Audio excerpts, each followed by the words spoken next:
YouTube. Welcome back to the Scenic Group. My name's Michaela, and today we're talking about the Virgo full moon tomorrow.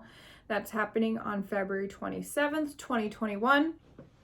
I'm casting my chart for Providence, Rhode Island, so you can just cast your chart for the area that you're living in, but this will be happening tomorrow at 3:17 a.m.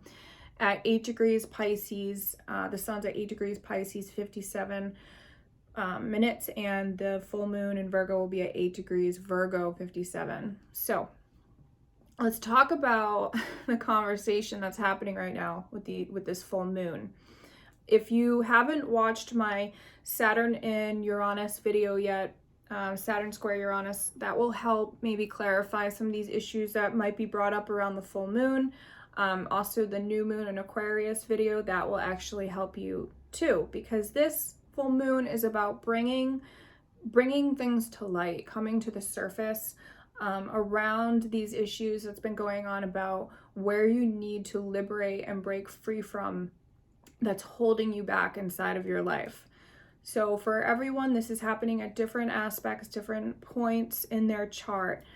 So these issues could be anywhere between like home issues or relationship, maybe work, maybe furthering your education, somewhere where you feel this tension that you need to break free from an old structure that has been conditioned, that you've just been brought up to just accept in your life, and that doesn't serve you anymore. Something that feels like this is holding you back and it isn't authentic and true to who you are, and you need to break away and free from that.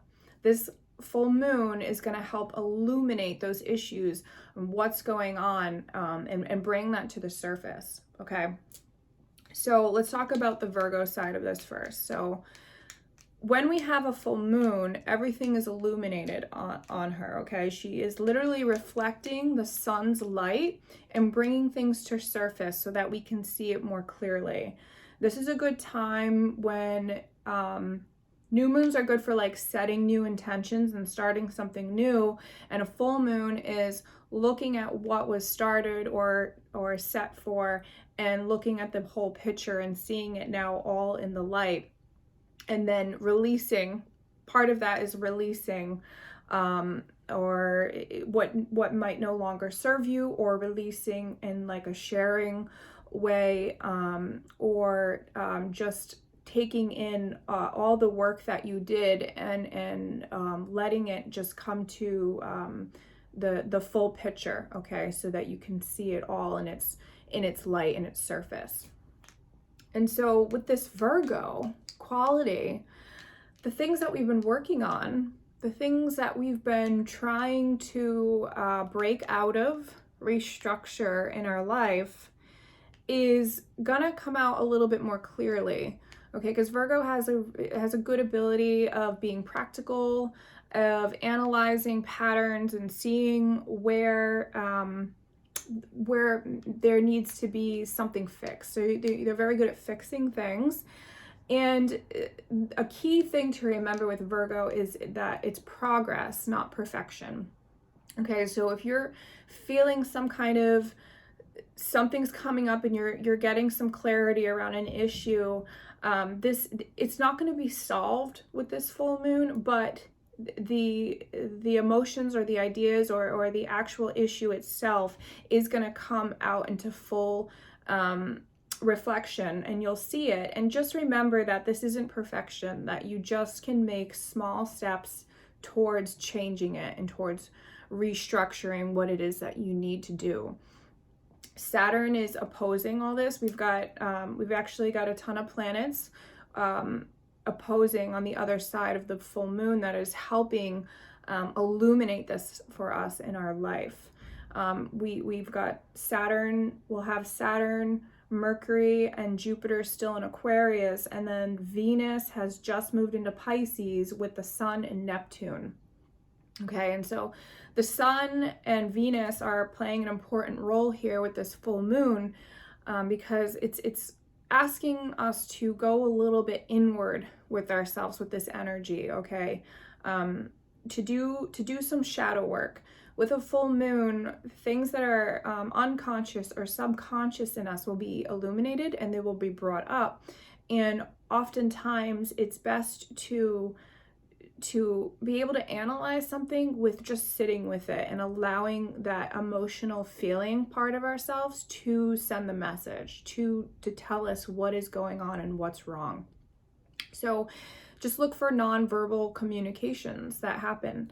If something is triggering you or something is emotionally upsetting you and you feel it in your body, that is a way of your subconscious and the celestial bodies communicating with you that, okay, whatever that is that's shaking that up needs a little bit of work. Okay, it needs to be addressed, that this is holding you back from moving forward, or this is blocking you. Okay, and with Saturn over here too, Saturn's in Aquarius, and remember with Saturn, things take time.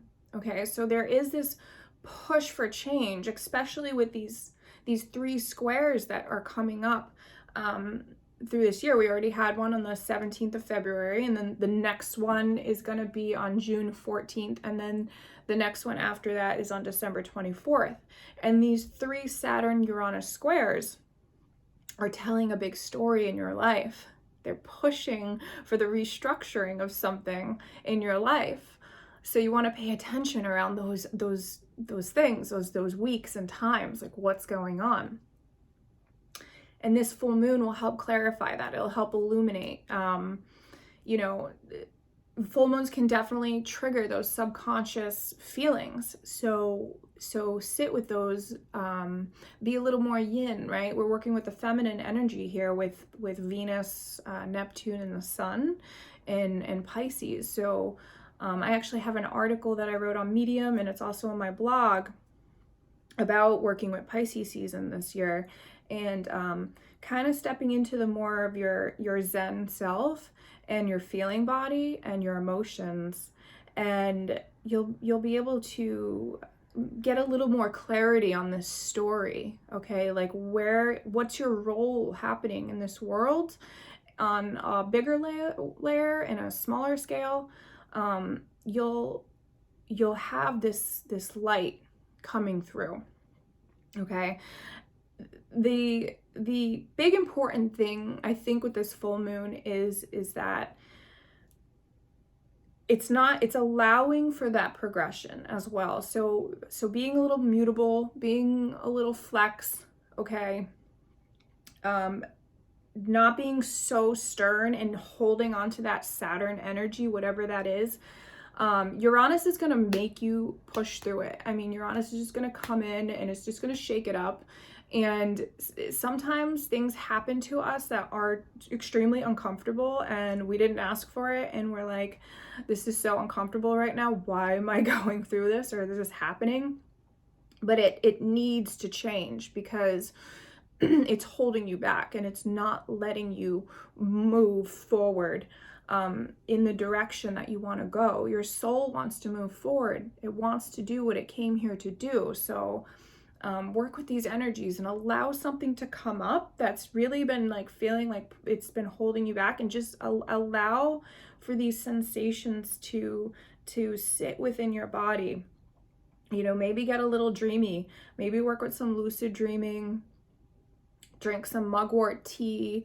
I don't love the taste of mugwort, so like put some like orange peel in there or some lavender at night, and try to work with your dreams, or get a little creative, or sit in some meditation for 30 minutes a day, or find yourself just journaling, just free writing, and just letting whatever comes out. Like just go to the pen and paper without a big thought, and just start writing and see what happens, what comes out. Because working with this mutable fluid yin energy will help you analyze and see what patterns are going on that don't work for you anymore, and don't work for the collective.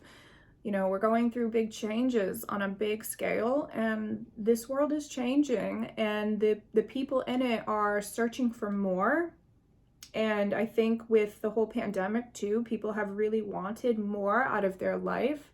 They were forced to make some changes, and from the conversations that I've had with people, it's really helped people reevaluate their own happiness and individuality and wanting to be completely their individual self. And so how can I do that? How can I come into society and be who I am, and where is my place and where is my role? This full moon is gonna be cool. And you might even already be feeling these effects, because the full moon's so powerful. You know, we can feel her energy from a couple days before and a couple days after. So just watch out for these triggers or these thoughts that come up, especially the unexpected ones. Write them down, even just sit with them for a while. Sometimes it takes, you know, a few days of mulling over something or sitting with something and contemplating it before we get, you know, the exact message that we were supposed to receive. I think another important tip for this full moon in Virgo is to allow the free formation of your identity and growth. Okay, so you are an individual in an entirely huge collective world, and you have great gifts that are just yours alone, and nobody can do you the way that you do you. So what is holding you back from being your true, authentic self? Is it a bad job? Is it a bad relationship? Do you not have the right community or friends? Is it alcohol? Is it just a spiritual practice? Is it a relationship that you haven't mended? Is it where you live? These things can show up in every area, and sometimes it can be just the slightest little thing that we need to work on, that if we just liberated ourselves from it, we would be a completely, entirely free individual and free to completely form our own identity and then grow from that. So I hope this full moon video helps you out. This is very, very potent, awesome energy. If you have any questions for me, you can drop them down in the link below. You can get your natal chart on my website. It's astroroots.com. You can always send me an email or message me on Instagram or Twitter to work with your chart. I'm not taking clients right now, but I am still helping people out and working with them. And please give this video a thumbs up and a like to help support my channel and continue this to grow. All right, everyone, have a wonderful full moon, seriously, and I will be back soon.